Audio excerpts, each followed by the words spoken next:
오늘 말씀은 자기 중심에서 하나님 중심으로라고 하는 제목으로 함께 은혜를 나누려고 합니다. 우리가 신앙이 성장한다라고 하는 것 어떤 의미를 가지는가 여러분 한번 생각해 보셨습니까? 아마도 여러 의미로 표현해 볼 수가 있을 것입니다. 이 시간에는 관점의 변화이다라고 하는 것으로 설명하려고 합니다. 우리 인간은 관점들을 다 가지고 있습니다. 가치관, 세계관, 그리고 인생관, 여러 가지 관을 가지고 있죠. 볼 관자를 써서 우리가 어떻게 보느냐라고 하는 겁니다. 신앙도 어떻게 보느냐 하는 것과 직결이 되어 있습니다. 내 중심에서 보느냐 아니면 사람의 중심에서 보느냐 아니면 하나님 중심에서 바라보느냐 다 다른 거죠. 제임스 파월러는 이것을 관점의 채택이다 이렇게 말하고 있습니다. 어린아이의 신앙이 관점 채택이 어떻게 되느냐, 그리고 또 성숙한 자의 관점 채택이 어떻게 되느냐, 이런 모습 속에서 우리의 신앙이 점점 확장되어지고 커진다라고 하는 것입니다. 제가 어릴 때 그런 경험이 있는데요. 어머니를 따라서 친척집에 갔다가 식사를 하게 되었습니다. 근데 그 친척집은 잘 사는 가정이었어요. 상다리가 부러질 정도로 맛있는 음식들이 차려져서 딱 나왔습니다. 어린 마음에 그게 먹고 싶었던지 제 앞으로 그것들을 막 앞으로 당겨 나왔습니다.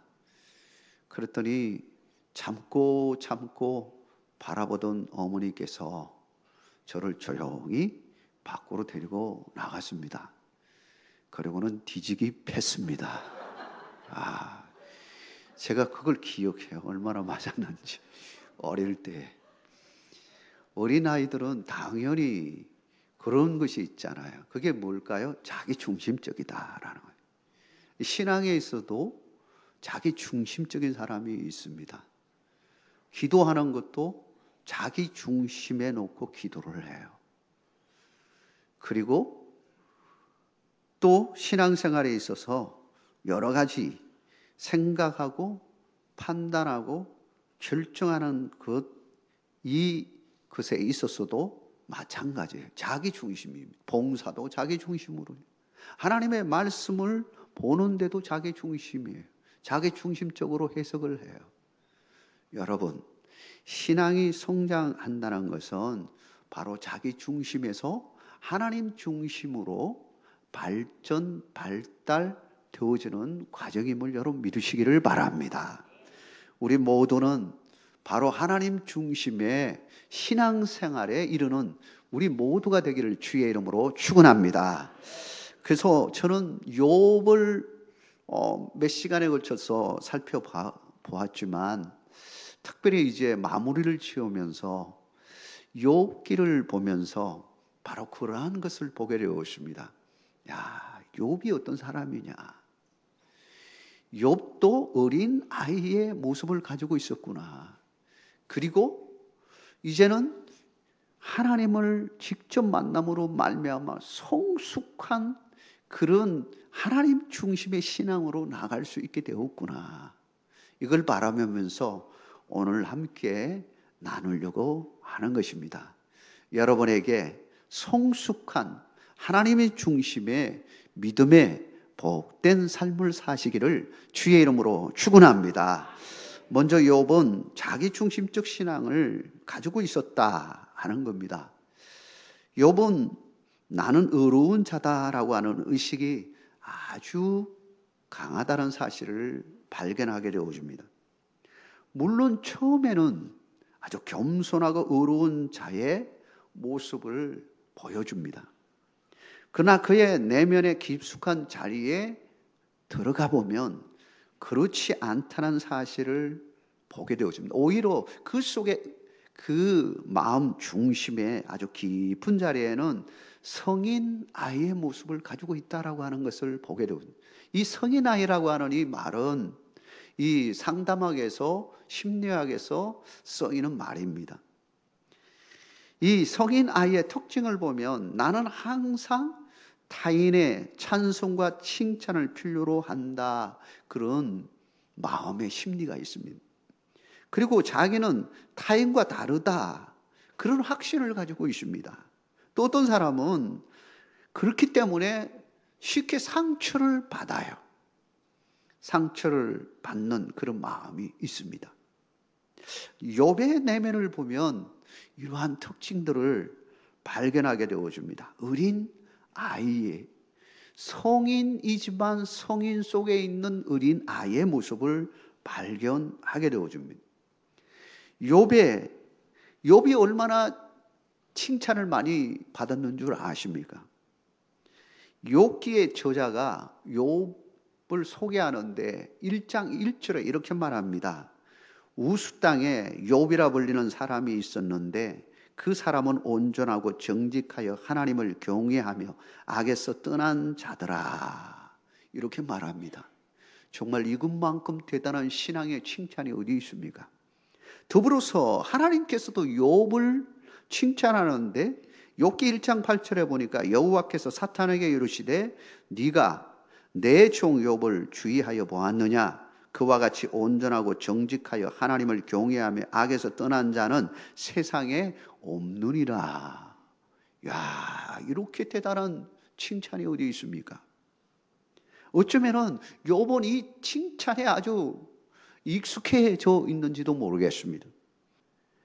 실제로 욥은 그 이야기에 부응하려고 하듯이 철저한 신앙생활을 해요. 여기 1장에 보면 그 한 예를 들어 나왔습니다. 욥의 생일이었습니다. 용일 욥의 생일에 이제 자기 자녀들 다 부릅니다. 식구들 다 부르고 또 누이 식구들까지 3명을 초청해서 잔치를 다 벌이고 나서 마지막에 혹이나 우리가 죄를 범한 일이 있을까 하여 정결 애식을 드리는 것을 보게 되어집니다. 그걸 보면 욥이 얼마나 철저하게 신앙생활을 하려고 했는지 잘 알 수 있습니다. 근데 말이에요, 욥에게 어려움이 찾아왔습니다. 고난이 왔습니다. 정말 말할 수 없는 엄청난 일을 당하게 된 겁니다. 하루아침에 자녀들이요 죽는 일도 벌어지고요, 재산 다 그냥 하루아침에는 그냥 다 없어지는 상황을 맞이하죠. 이런 어려움, 심한 이 고통의 삶을 맞이하게 된 겁니다. 그때에도 욥은 사실은 묵묵하게 그 모든 걸 받아들입니다. 여기까지는 정말 대단한 믿음이었습니다. 욥기 1장 21절 22절에 보면 이렇게 고백합니다. 이르되 내가 모태에서 알몸으로 나왔사온즉 또한 알몸이 그리로 돌아가올지라. 주신 이도 여호와시요 거두신 이도 여호와시오니 여호와 이름이 찬송을 받으실지니이다 하고, 이 모든 일에 욥이 범죄하지 아니하고 하나님을 향하여 원망하지 아니하니라. 그가 얼마나 대단한 믿음 위에 서 있었는지를 보여줍니다. 정말 그는 고든 사람이라고 말할 수 있습니다. 그러나 그에게도 고난이라고 하는 것이 지속되어지고 심화되어지니까 그도 참으로 힘든 어려움에 빠지게 되었습니다. 그 이 어려움을 통하여 그런 예상치도 못한 위장된 자기의 모습이 드러나는 것을 발견하게 되었습니다. 여러분, 우리가 가끔 웅둥이에서 노는 때가 있습니다. 저도 웅둥이에서 수영도 하고 그랬던 때가 있었는데요. 그냥 보통 때는 웅덩이가요 조용할 때는 아주 맑아요. 그런데 거기 가서 목욕탕 한번 하고 나면요, 그 밑에 깔아앉았던 부유물들이 막 올라가지고 흥탕물이 되는 것을 보게 되어집니다. 여러분, 우리가 조용할 때는 우리 인간이 어떤 존재인지 잘 모릅니다. 우리 옆에 있는 사람도 조용할 때는 저 사람이 어떤 사람인지 잘 몰라요. 그러다가 싸움박질을 한다든지 어떤 사건이 벌어지면 그에 감추어져 있던 것들이 드러나기 시작하죠. 확 드러나가지고 막 화를 내고 막 불평을 하고 별 일들이 다 일어나지 않습니까? 마찬가지로 욥도 조용했을 때는 정말 의인처럼 정말 누구도 다 인정할 수 있는 모습이었는데 막상 엄청난 일을 당하고 보니 그도 인간인지라 정말 부유물이 올라오듯이 이제 막 자기도 모르게 불평이 일어나고요. 거기다가 새 친구들 위로한다고 그를 찾아온 친구들이 막 이야기를 하는데 위로가 아니라 엄청난 질책의 말로 그를 힘들게 한 겁니다. 네가 이렇게 된 것은 죄 때문에 아니냐 하고 막 하니까요. 자기도 모르게 참다 터져버린 겁니다. 여러분, 만약에 좋은 믿음이라면 그 상황 속에서도 인내하고 참을 수 있어야 되지 않겠습니까? 그러나 터졌다는 것은, 그렇지 못했다는 것은 거기에 뭐가 있다는 것 아니겠습니까? 상처가 있든지 아직 아물지 않은 뭔가가 있든지 위장된 뭔가가 있든지 그런 것들이 있는 거 아닙니까? 사실 우리의 인간의 모습 가운데 우리의 중심 속에 그러한 것들이 있습니다.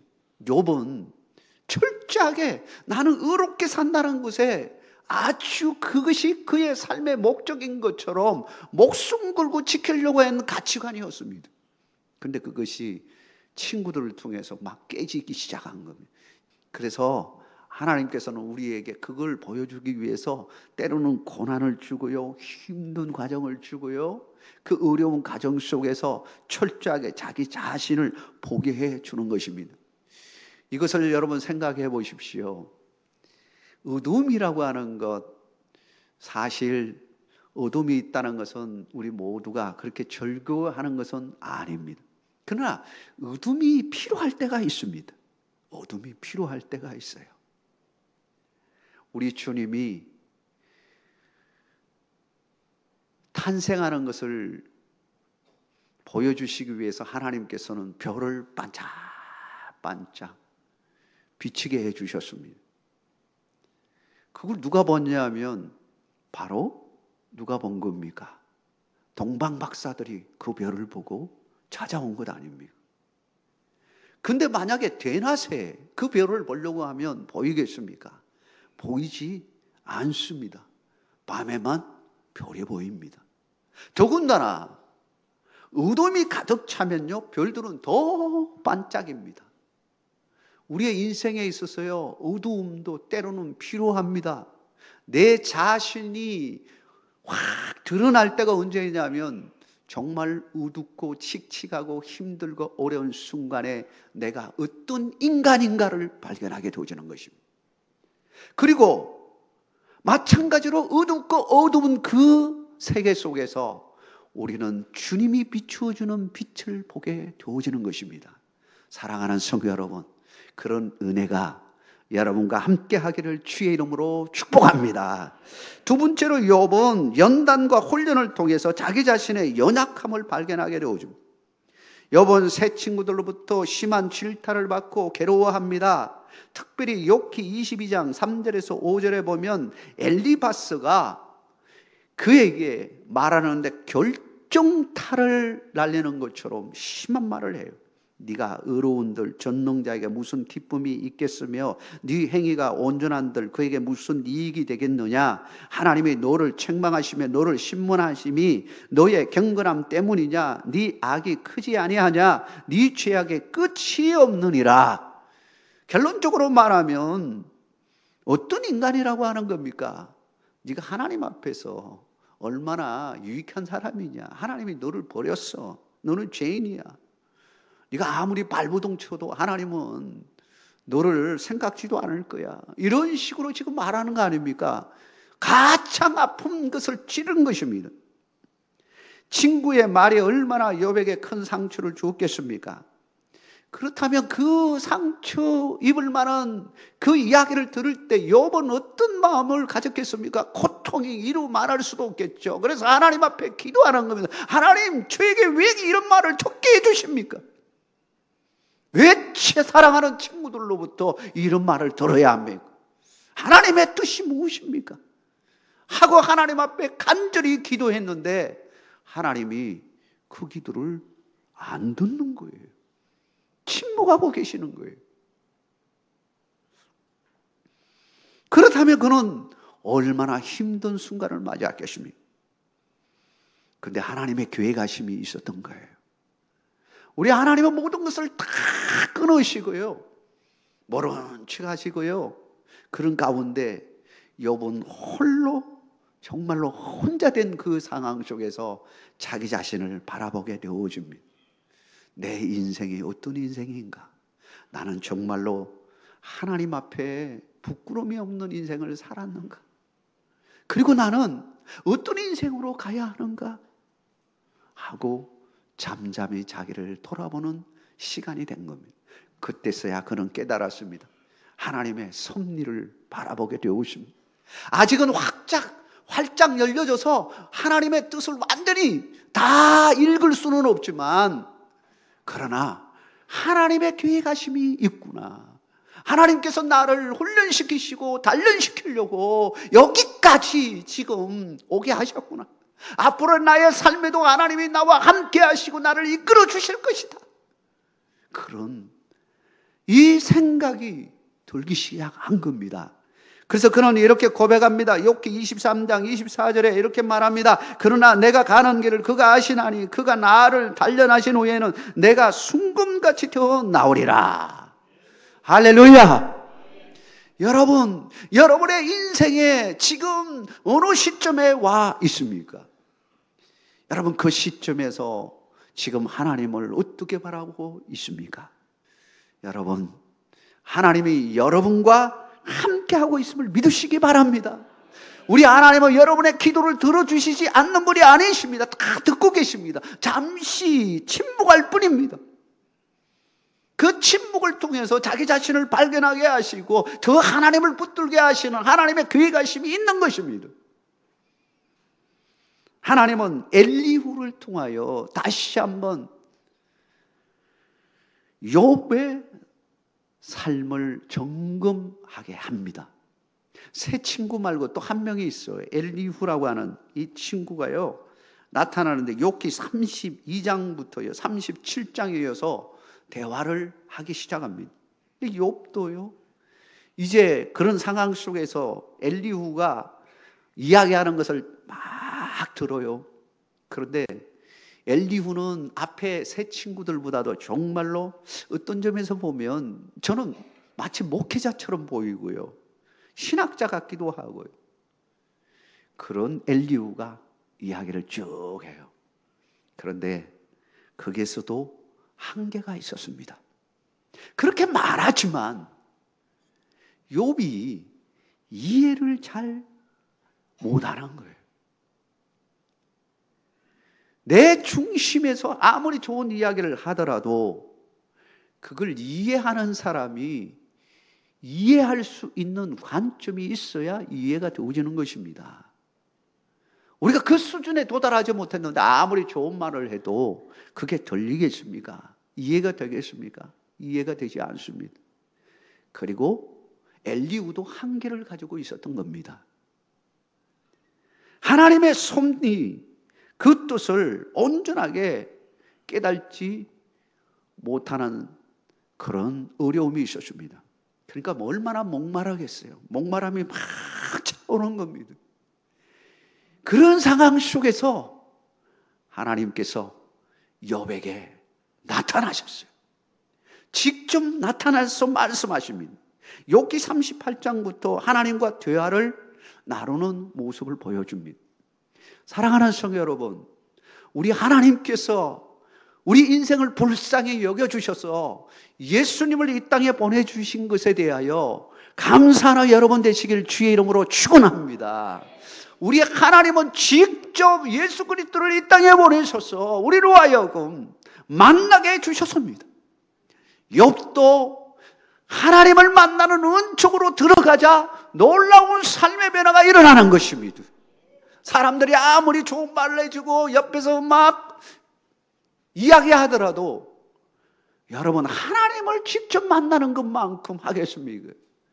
그런데 바로 욥은 하나님을 만나는 은총 아래로 나아가면서 그의 관점이 하나씩 벗겨지기 시작합니다. 아기 같은 아이 같은 그런 관점들이 다 내려놓고요, 이제는 하나님의 관점으로 점점 변화되는 은총을 누리게 되어집니다. 하나님께서 그렇게 만드셔요. 그게 바로 세 번째 단계로 나아가는 것입니다.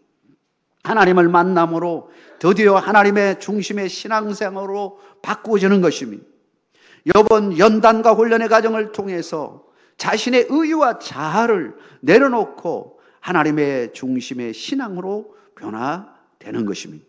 하나님의 섭리와 계획 속에서 자기 자신을 발견합니다. 하나님과 다른 사람들을 이해하게 되어집니다. 그가 이런 은혜를 누릴 수 있었던 것은 그가 직접 하나님을 만났기 때문이에요. 그래서 욥기 38장 3절에 그는 이렇게 고백합니다. 너는 대장부처럼 허리를 묶고 내가 네게 묻는 것을 대답할지니라 라고 하는 주님의 말씀 앞에서 그런 놀라운 경험을 하고 나서 이렇게 고백합니다. 욥기 42장 5, 6절에 이렇게 말합니다. 우리 같이 한번 읽겠습니다.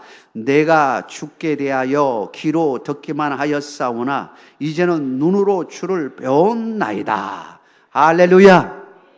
사랑하는 성도 여러분, 주님을 만나고 주님과 대화를 나누는 과정에 욥은 자신의 그 두터운 껍질들이 하나씩 벗겨주면서 이것이 벗겨주면서 이제는 새로운 관점으로 바라보게 된 것. 그게 무슨 관점일까요? 하나님의 관점이에요. 사랑하는 성도 여러분, 하나님을 직접 만나는 은총이 여러분과 함께하기를 주의 이름으로 축원합니다. 주님의 음성을 듣기를 바랍니다. 저는 이 말씀을 보면서 마치 예수님을 보내신 하나님을 생각하게 되었습니다. 인간의 암울한 삶을 살고 있던 2000년 전에 그 인류의 역사 속 가운데 빛 되신 예수님께서 이 땅에 오셨습니다. 그리고 우리의 어두움을 몰아내 주시고 우리에게 참 평강과 기쁨을 허락하여 주셨습니다. 예수님이 오시 잘했다면 우리는 어떻게 되었을까? 예수님이 오심으로 말미암아 우리에게 놀라운 은혜를 가지게 해주셨습니다. 예수님을 만난 사람들은 이제 자기 중심적인 모든 삶의 을미에서 그 삶 죄인으로서 살아갔던 그들이 이제는 예수님을 만남으로 말미암아 하나님의 중심으로 바뀌어질 뿐만 아니라 진정한 자유로 나가는 기쁨과 평강을 누리게 되었던 것입니다. 사랑하는 성도 여러분, 우리도 마찬가지입니다. 예수님을 만났기 때문에 이제는 하나님의 관점으로 세상을 바라보고 하나님을 바라볼 수 있게 되었습니다. 무엇보다도 하나님 앞에 나아갈 수 있게 된 것입니다. 여러분, 그런 은혜에 날마다 나아가시기를 주의 이름으로 축복합니다. 하나님은 늘 여러분과 함께 하시고 여러분을 향한 놀라운 계획을 가지고 있습니다. 아무리 힘들고 어려운 순간을 가지고 있다 할지라도 하나님의 섭리가 있음을 믿으시고 끝까지 하나님을 신뢰하고 붙들고 나가는 여러분 되시기를 주의 이름으로 축원합니다.